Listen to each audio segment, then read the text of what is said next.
It is Monday on Daily Delivery. Patrick Reusse joins me. I am Michael Rand, and Patrick, I texted you last night because we've had like a run of like 3 or 4 weeks where we've had stuff to talk about. We never are at a loss for things to talk about. There's always stuff going on, but we were kind of in this like speculative kind of swirl for a while where not much concrete stuff was happening. And then over the last 3 or 4 days, Patrick, like everything is happening now. We got the Kirk Cousins, we knew the Vikings had to make a decision at some point soon. They signed him to a 1-year extension. The Twins make 3 big trades that we got to get to. Tom Brady unretires after about 6 weeks of being retired. He's going to play at age 45. There's selection Sundays. The Wild keeps losing. The Wolves had a weird split in Florida. I mean, so much is going on right now. The Wilford women's hockey team lost in the quarterfinals of the NCAA tournament. We got to start with Cousins, though, Patrick, don't we? Yeah, I guess so, because they came up with a really good solution. I would give the Vikings credit for this.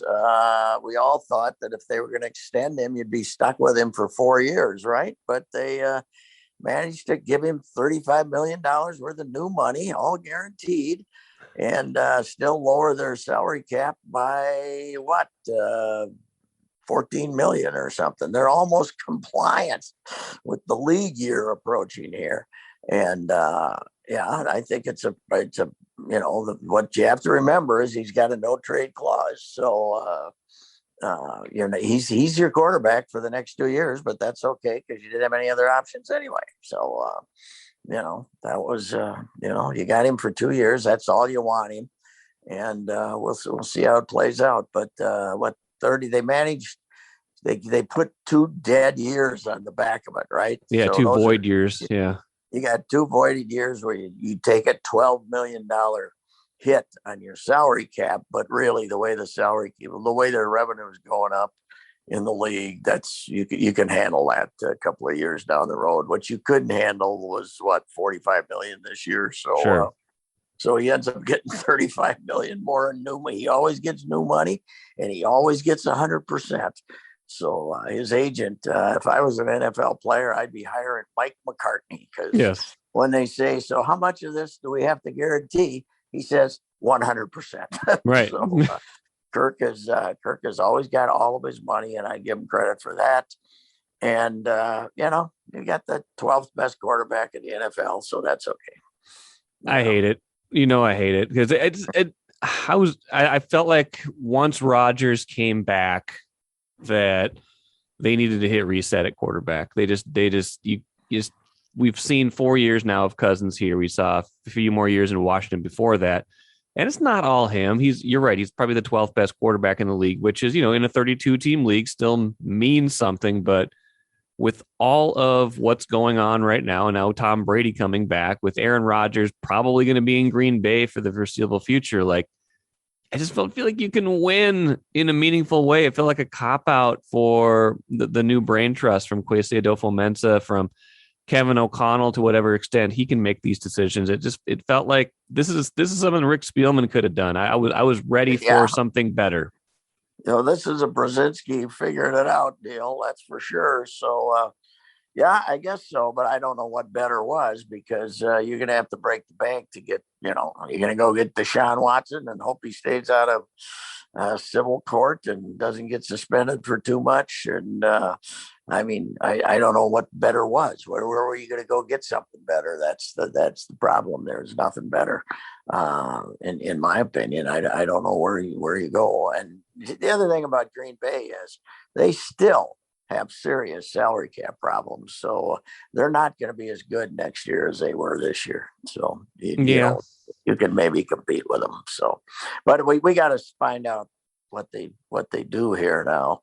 They have to rebuild their defense, and I'm not sure Green Bay has to rebuild their defense. So the Vikings have to do some stuff. Still, I'm really interested in what they do with Hunter and his $18 million.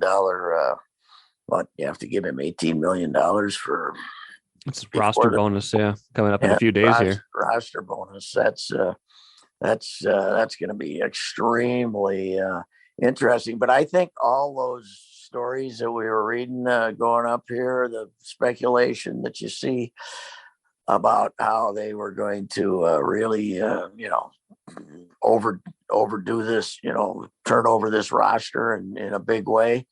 They still could, the Vikings, but this certainly doesn't seem like it, right? The first move in turning over the roster would have been to get rid of Kirk, right? So yes, with the no trade deal, he's here for 2 more years, unless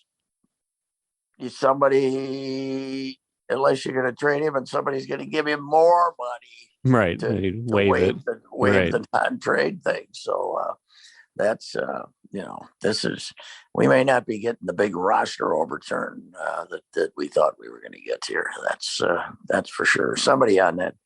There's a few guys on that defense who won't be back. What strikes me as funny is all the speculation that Eric Kendricks might get cut, or make him take his cut in salary. I think he's their best player. I agree. So I don't quite get that one, but anyway, I think the Kendricks thing might have more to do with how much of an impact would he have in a new defensive scheme if they're going to play a 3-4, but it still doesn't make much sense. True. Still doesn't make much sense to me. You're right. I think he is one of their best players, has been one of the most reliable players on defense. And yeah, I mean, the Cousins thing, I don't think it was wholly unexpected. It was just kind of it's underwhelming. If you think of everything they could have done, I think this was an option always, the kind of the void years they've used that with Barr, I think, to kind of get out of some cap stuff earlier. But yeah, I don't know if they could have been better in 2022 with a different quarterback, what they could have figured out for 2022. I just wanted to reset at that position. And now you're kind of stuck in this ceiling of unless these guys are just geniuses on offense, which, they claim to be, can you really get much more out of Kirk Cousins? Are you anything more than, at best an 11-win team and maybe one playoff win? Because that kind of feels like the ceiling when Kirk Cousins is your starter. Take a playcation to Mystic Lake for 24/7 gaming, fun restaurants and bars, and luxurious hotel rooms. And join Club M to bask in the rewards. Follow the lights to Mystic Lake, where every day is playday. Yeah, I would agree with that. You mentioned Barr, though. It's interesting that they're done with him, right? I mean, his contract's expired, and yet if you're switching to a 3-4 defense, that would presumably be where he would have been the best he's ever been, right? Right, exactly. When did he been the perfect 3-4 outside linebacker? So I wonder if they're going to end up trying to bring him back too. So they've invested a lot of money in him without getting much out of it. But it would be interesting to see if they're going to try to bring him back. By the way, I saw this number. Okay. And did you see that we just added our 26th assistant football coach? 26 assistants? 26 no. Football coach. 26 added their 26th assistant. Is this like a special staff assistant to the quality control coach? What is it? I don't know what it was, but it was the 26th guy who was considered an assistant coach. Bud, I was talking to Bud about this when he was out there. Right. He had 6. 6. He had 6 of them. And Buzz Burtis was basically in charge of getting them bargains on refrigerators and stuff like that. Buzz was kind of their hustler.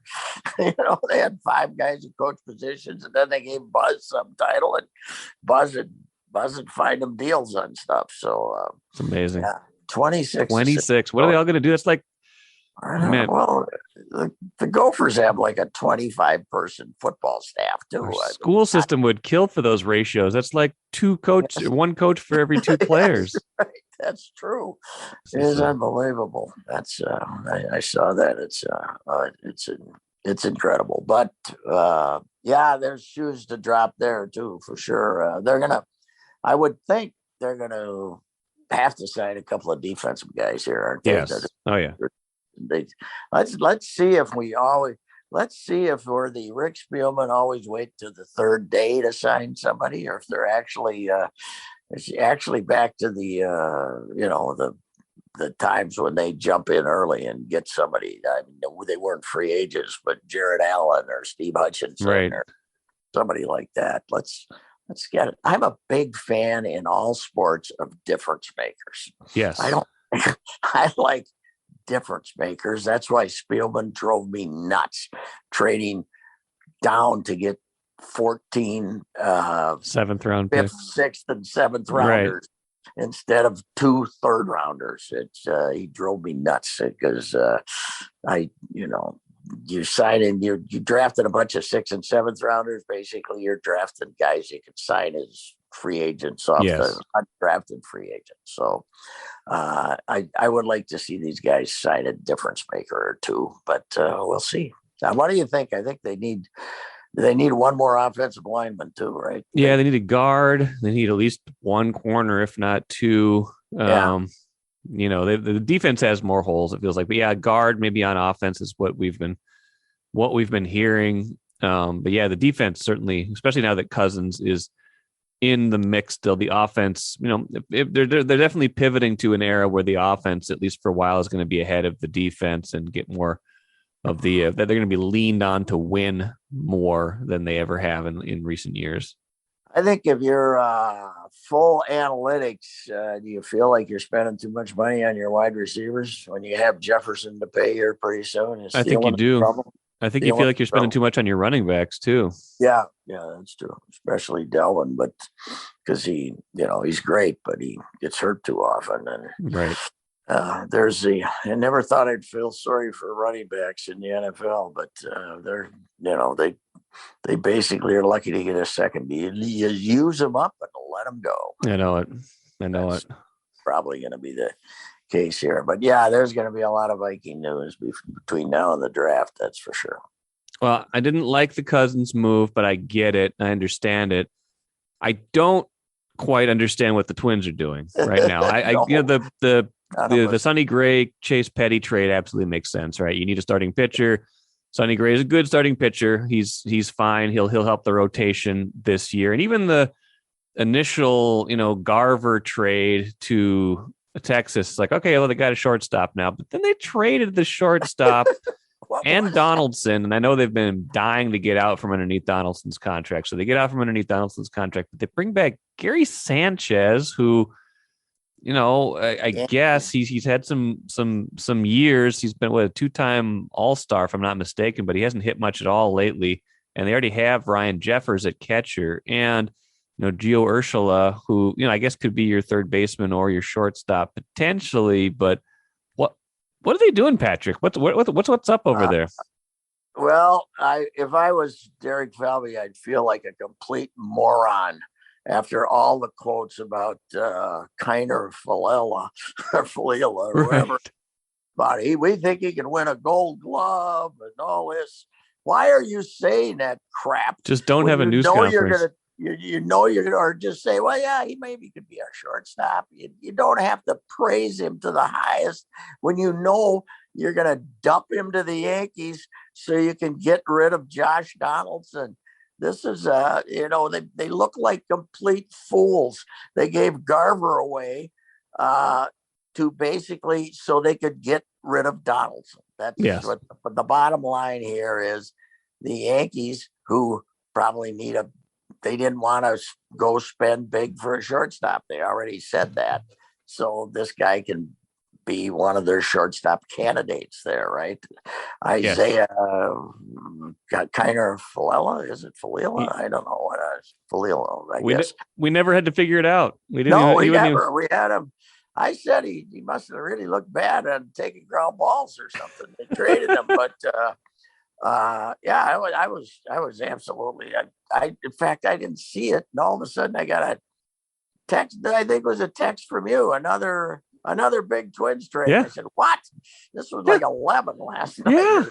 And I looked. Well, Sanchez, Bob Nightingale, who's good on this stuff, said that they have no intentions of keeping Sanchez. They just took. Not only did they give away Garber to get rid of Donaldson, they took Gary Sanchez to get away from Donaldson. So they've got to have some plan to spend that $50 million, right? Yes. That they owed. It's not, there's got to be something they're trying to do. But I was looking at the starting pitchers that are left, and there's not much there. The ones that would make a difference are pretty well signed or obtained, traded for or something. So I don't know, maybe another pitching trade where somebody's going to be expensive. I mean, I think Dan Hayes from the Athletic suggested they've called Trevor Story's agent. Well, we've called, these guys are the world leaders in calling people, right? We're always in on, I like them both, Levine and of course, Falvey, but right now you have to really question if they know what the hell they're doing. And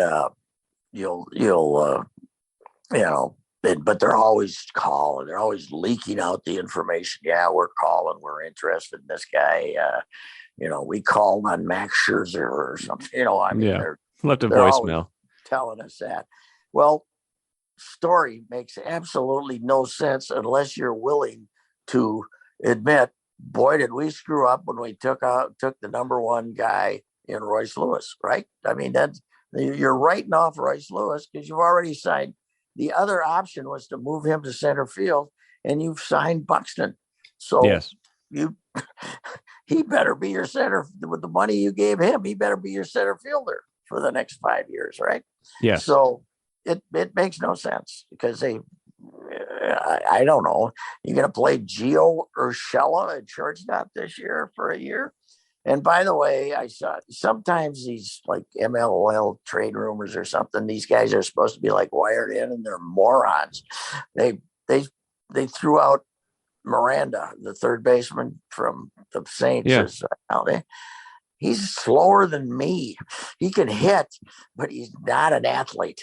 No. He's not an athlete. He's a hitter. He's a big guy, big, strong guy. Yes. He can barely play third base, which brings up, what are they going to do with him? Yeah. You got Lewis on the way. You got this Austin Martin that you got from Toronto in the trade. What do they want with them? These infielders, it's not like, I guess you're going to have to, somebody from this collection is going to have to be your shortstop. They're not going to go get another one, are they? After trading for Kiner, Falella, and then trading him 24 hours later. Not even that. Not even, yeah. Yeah. It's weird. I felt sorry for Phil Miller and the other beat writers down there. They said, we got that stuff written. Now we can maybe go get a late dinner or something, and boom, the unexplainable trade is made at midnight in Fort Myers or 11 o'clock in Fort Myers. I mean, I don't know. They got some explaining to do today when they talk about this stuff, that's for sure. But there is, as the proverbial shoe, there's another shoe to drop here, obviously. But Nightingale said they're gonna move Sanchez. Where? Yeah. Last 4 years, his batting average is .201, and he strikes out 28% of his plate appearances. So he's Miguel Sano, but he doesn't hit anymore. So, but he strikes out like Sano, but he doesn't hit as well as Sano. So yeah, and he's only under contract for one more year, and then he's a free agent in 2023. So anybody trading for him has got to be cognizant of that too. He makes 7.5 this year. Urshela is a useful player. I think he can play here at some place. He had a really good year in 2019. He was pretty decent last year as well. And he's under what we call team control. Patrick, we're still using that term until 2024, I think. So he's got 2 years of team control, but he's a player. He's okay. He had a couple of good runs for the Yankees, but he's not the reason. The only reason they made the trade was to get rid of Donaldson. Yes, which motive. Which again, you're admitting a mistake there, because that was their biggest free agent signing that this group has brought in. And we still, God love them. Why did they make it? They just hit a world record number of home runs, and say, hey, let's go get a home run hitter. What the hell was that? What were they doing? It was the theory of different. The theory of difference makers, I guess, but it's at the wrong spot. you go back to that move, and pretty much everything these guys have done has been idiotic for 2 years. Yeah. Whatever from the day they signed Donaldson, you got a question. Before they signed Donaldson, you said, hey, these guys are pretty good. Yeah. They know Nelson Cruz. Yeah. Nelson Cruz. Good job. The last 2 years, it's been, what the hell are they doing? I don't know. There better be some more. Better be some more to come here. You're right, because this roster still doesn't make any sense. They still don't have enough pitching. They've got imbalances at third base and catcher now. They still don't really have a shortstop solution. And yeah, I don't know what they're going to do. I mean, the thing is, they do have enough prospects that they can probably find their way out of this with another trade or two. But what are those trades? Like I said, maybe this will all make sense a little bit more after one or two more moves. So right now, it doesn't make any sense. You know what else is coming up this year for the Twins to get ridiculed? What? Hunter Green is going to debut with the Reds and have a game where you're going to look at the papers and see that he struck out 16 in 5 2/3 innings, throwing 102 miles an hour. Yes. And you're still waiting for Royce Lewis to get out of St. Paul, So yes, that's going to be another one that you're going to be able to ridicule them about.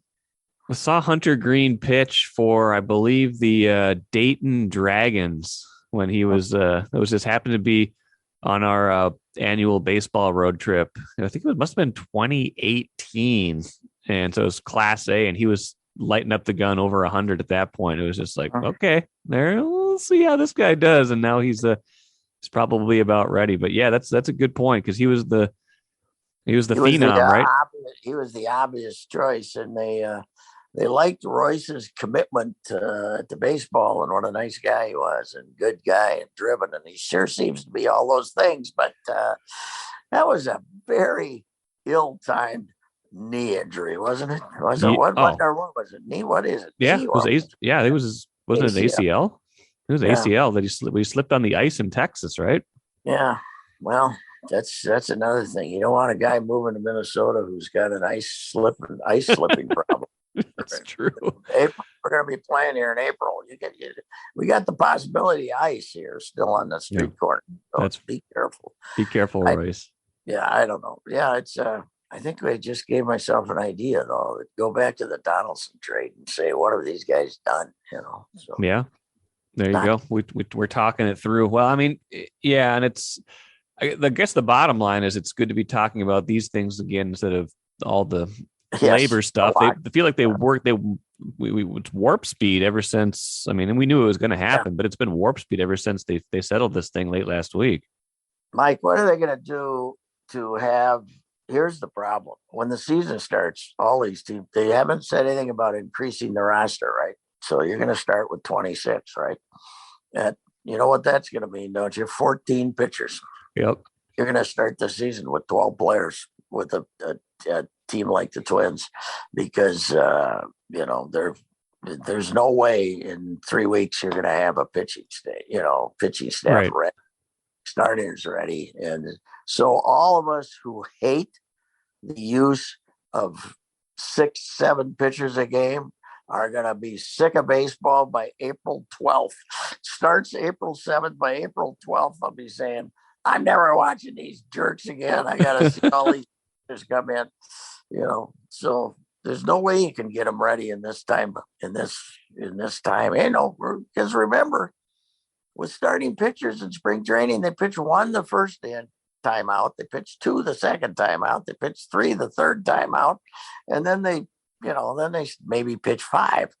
Well, there's only going to be 4 starts, 5 starts. So it's I don't know how they're going to. The other thing is, and now we like Joe Ryan and we like Bailey Ober, but now all of a sudden they're staples in your rotation. Yes. They're guys who should be, they look pretty good. Now, now you want them to go from 80 innings to 160. That ain't happening. Yep. It's a mess right now. And I predict, what were they last year? 73 and 89? Yes. Yeah, right about the same. Yeah, that sounds about right. I don't see them competing this year with that pitching. I mean, unless something big happens here and they add an actual frontline starter. But you got Dylan Bundy. I mean, Sonny Gray is fine if he's been he is what he has been. But there's nothing in the rotation that scares you unless they make a big trade or one of these young guys is ready sooner than expected and just jumps out of the gate and is great because there's just not much there. Detroit and Kansas City both managed to finish ahead of them last year, and which kind of was a surprise, but it won't be this year. I think they both have better young nucleuses than the Twins have right now. So we'll see. But what are you going to do with? Is there another trade to make? I mean, is Kepler going someplace? Is there another trade to make here that includes Kepler? I wonder. Maybe there's four more trades to make. These guys are just they're on a roll right now. Why stop? Turn over the whole roster. Jeez. That's true. Anyway, very confusing right now. And speaking of very confusing right now, Patrick, Tom Brady, what's I mean, logically retire. The logical thing would have been to retire after he won the Super Bowl, but he didn't do that. He came back for another year, had another very good year, but then decided, okay, I'm done. I'm 44. And then there was the weirdness of the whole retirement announcement 6 weeks ago where the news got broke. And then he said, no. But then he did retire. And now just yesterday, he's like, no, I'm coming back for another year. I'm going to be 45 when he plays. And again, 45 these days is still old, but he takes care of himself, whatever. He can still play, but just why, what's he doing? Why, how do you have a change of heart after 6 weeks? I don't know. Giselle, I would think you'd kind of like to hang around with Giselle, but allegedly the people were saying when he retired, it was her that's saying, okay, that's enough. And he goes and gets the examination every year to see how his cognitive abilities are, if they're getting affected or anything. And there was some thought that they saw just a little blip that maybe then she said, okay, you're retiring. That was just rampant speculation, obviously. But it was 2 weeks ago. We thought we read that he was having second thoughts, right? TMZ says it. And by the way, if TMZ says it, it's true. We should have not all admit that right now, but because they pay for their information and so anyway. But yeah, I don't know what he's doing, but you know what? He's better than what the Bucks have, obviously. Oh, sure. But he wasn't that good last year, I didn't think. I mean, he had some good games, and I think he actually got some MVP votes. But considering the talent he had, I wonder if he called up Gronk and said, "I'm coming back," and Gronk said, "Leave me alone. I'm not coming back again. The hell with you."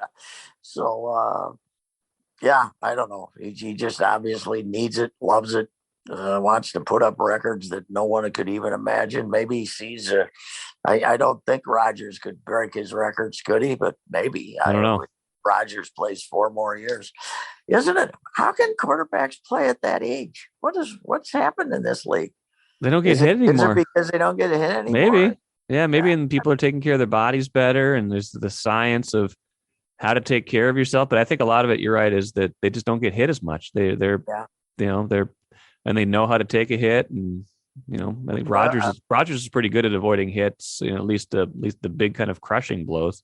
He can run away from them. But Brady, I've always said the key to Brady, in my opinion, as just a football observer, his footwork in the pocket. Nobody's ever made the first step better than Brady. When he's in the pocket, just that one little move in the pocket to get himself open just in time to make the throw. It's been fabulous. He's an amazing story, man. He's incredible. He's certainly not as controversial as Rodgers, that's for sure. So he's an amazing story. I guess we got to give him credit and see. I'm sure they're happy with the Bucks land because they didn't have any other option. So they were going to go get Deshaun or somebody like that. So anyway, yeah, it's an amazing story, and he's an amazing guy. And some year he's going to be rotten, though, right? Some year, yeah, the wheels probably fall off at some point. But 45, unbelievable. 45 years old. That's how old I am. Hardest position in sports, probably. Yeah, and he's going to do it. It's incredible. By the way, go ahead. Talking about the Twins, I saw one little note. Yeah, a veteran catcher available, Kurt Suzuki. There you go. 38. Yeah, might be back. Wow. Let's finish rapid fire quick. Wolves lost to Orlando Friday, which was a little bit of a head scratcher. That's a road game, but then they come back on the back-to-back. Now they can't lose the back-to-backs. Now they beat the Heat on Saturday.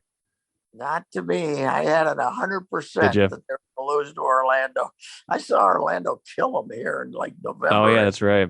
And I thought, they're young athletes. They'll be trying our fellas to get off the plane and think they're going to kill them. But then they turn around and beat Miami. Right. And Butler didn't play. Butler didn't play, no.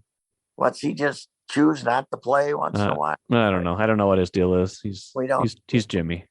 The league is that way. So, just you never know who's going to play against you. But that was a nice win for 9 guys in double figures. Was it 9? I didn't count, but it was I think every starter for sure. No, there were 9 of them, 8 or 9 of them. Wow, that's amazing. I like Jalen Noel. He's good. Oh, why he's really good getting to the basket, and he gets phased out and doesn't. He had that good run when Beverly was hurt and was doing really well, and then when Beverly came back and McDaniels was all of a sudden he got no time at all. There was a few did not play, so. But I kind of like that. That guy's good offensively, I think, and he had a big game. He was their leading scorer with 16 or something. So. Yeah, they're good. They're way better than the Lakers. Yeah, the Lakers are what a mess they are, and they're coming to town this week too. They'll be here in a couple of days, I think. Yeah, they are here this week. So Wednesday night, I believe they're here. Yep. They stink. They stink. They're bad. And then they'll probably, I don't know. I never count out LeBron. I just if you're a Wolf, he got 50 again like 2 days ago. But yeah, they're the Wolves are more interesting than the Wild right now. Oh, the Wild they lost 6-2 last night to Nashville. They're giving up goals like crazy. Yeah, they're leaking right now. And to celebrate Mikko, they go out and give up 6, although they gave up 2 empty netters, right? Our empty net magic has gone in the tank here. They're giving up more than they're scoring. So Mikko is the first guy to ever have his jersey retired because he was really good at face-offs, right? I don't know. Didn't know Isn't this an act of desperation? Yes. He's put up Mikko. I like me. I mean, he was a good defensive player, right? Mm-hmm. And he played a lot of games, but I would have, if I was a Wild fan, I'd have a hard time getting emotional about Mikko's jersey's higher, and they were embarrassed because the only other one they have up there they put up on opening night 20 years ago, the fan one, and they had nobody's jersey to retire. So Mikko said, "Me? Okay, I guess I'll show up." I don't. Yeah. Well, who would be next? I mean, it would Brody 5 years from now. Parisi and Suter, they'd be like, nah. They get no thanks. Plus they get booed. Right. You don't want a guy to get booed in his jersey retirement. That's there's nowhere to go. There's really there's who's next? I don't know. I think Brody 8 years from now is the number one candidate at the moment. But that's amazing. Yeah, it's I don't know what's wrong with them. They just giving up goals like maniacs. It's unbelievable. They did win 2-1, right? But they had the win the other night. That kind of stemmed the tide. But had a little 3-game winning streak there, but they just haven't. They just have really had a lot of bad nights, and I don't know if the goalie had another bad night or if what was going on last night. But I got to make a confession. Okay. Checked in. I watched them for a while. They were behind 3-2, and then I forget. Then I started watching something else, and I forgot they were playing. And they gave up 3 and 6-2. So, So anyway, yeah, it's been a puzzling weekend. That's for sure. It's been what the Twins have puzzled us completely. The Timberwolves puzzled us in Florida. Yeah. And the Wild is just puzzling us for about a month now. So yeah, I guess the Vikings were the most predictable, even though it was the one that probably. Hey, we had one last puzzle too. What? The Gopher women's basketball team being invited to the WNIT with a 14-17 record. Yeah. My tweet early this morning was, if the Gophers got invited, who didn't get invited? Right. Which team didn't get invited? If this team got invited, God love them. They were terrible. So they lost to Iowa by a 61 game. By the way, congratulations to our Hawkeye buddies, right? They win the women's and the men's Big Ten basketball tournaments. And, I know we consider them rivals, but many Minnesota fans can congratulate them, I'm sure, right? More so than Wisconsin, I think, for sure. Way more so than Wisconsin. I said that, well, at least we can dominate them in football. So anyway, it's they got a couple pretty good sophomores in Iowa. They got Caitlin Clark for the Keegan Murray for the men. So that's two Big Ten titles. So that's pretty incredible. Absolutely, it is. Well, it was a puzzling weekend, but a lot happened. I guess that's the bottom line, and they're going to keep us busy over the next few days as well. I think the Vikings and the Twins, more moves to make. Patrick, good stuff. Good talking to you as always. Doesn't the Viking thing start at like 1:00 this afternoon or something? It's the official tampering. The 2 days of where they can talk to the free agents, the legal tampering they call it, and then the new league year starts on Wednesday. All right, sir. Thank you. Interesting week, and to say the least. Absolutely. We're back. Yeah.